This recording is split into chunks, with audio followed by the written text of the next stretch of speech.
নিরীহ উপসর্গ, নির উপসর্গ এবং বি উপসর্গ দুইটা।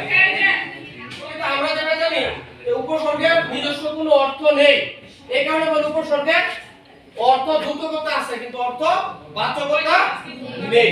উপসর্গের কি আছে? অর্থ দ্রুতকতা আছে। দ্রুতকতা মানে এই যে আমাদের বইয়ে এই অংশে দেখো দেওয়া আছে অর্থ দ্রুত না, লক্ষ্য করেছো? অর্থ দ্রুত না, দ্রুত মানে কি?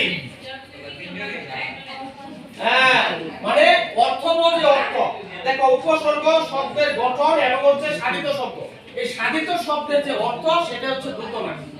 যেমন আমি বললাম এটা হচ্ছে উপসর্গ, এটা হচ্ছে মূল শব্দ এবং এটা হচ্ছে সাধিত শব্দ, তাহলে উপসর্গের সাথে হার যোগ হয়ে কি হয়েছে?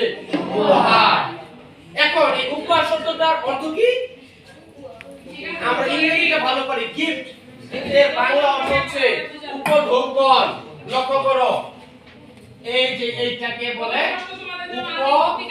উপঢৌকন। হ্যাঁ, উপঢৌকন হচ্ছে এর বাংলা অর্থ। বুঝতে পারছো?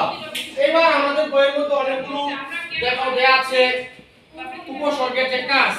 উপসর্গের কাজ হচ্ছে নতুন নতুন শব্দ তৈরি করা, শব্দের অর্থের পরিবর্তন করে, তারপরে হচ্ছে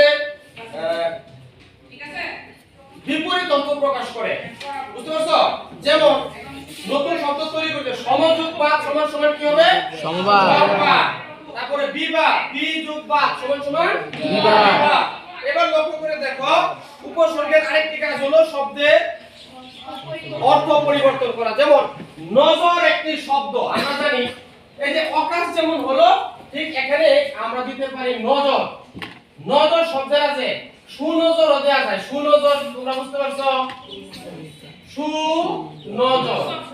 আবার এখানে নজর শব্দের আগে যদি কু দাও তাহলে কিন্তু কু কিন্তু উপসর্গ নয়, হবে না, কিন্তু সু হচ্ছে উপসর্গ। বাংলা উপসর্গ প্রায় অর্ধ শতাধিক উপসর্গ রয়েছে সংস্কৃত এবং বাংলা মিলে। সু, বি, নি, আ, অ, অভা, অজক এরকম অজস্র প্রায় 50টির মতো উপসর্গ রয়েছে। এগুলো বইতে আছে, মুখস্থ করতে হবে তোমাকে।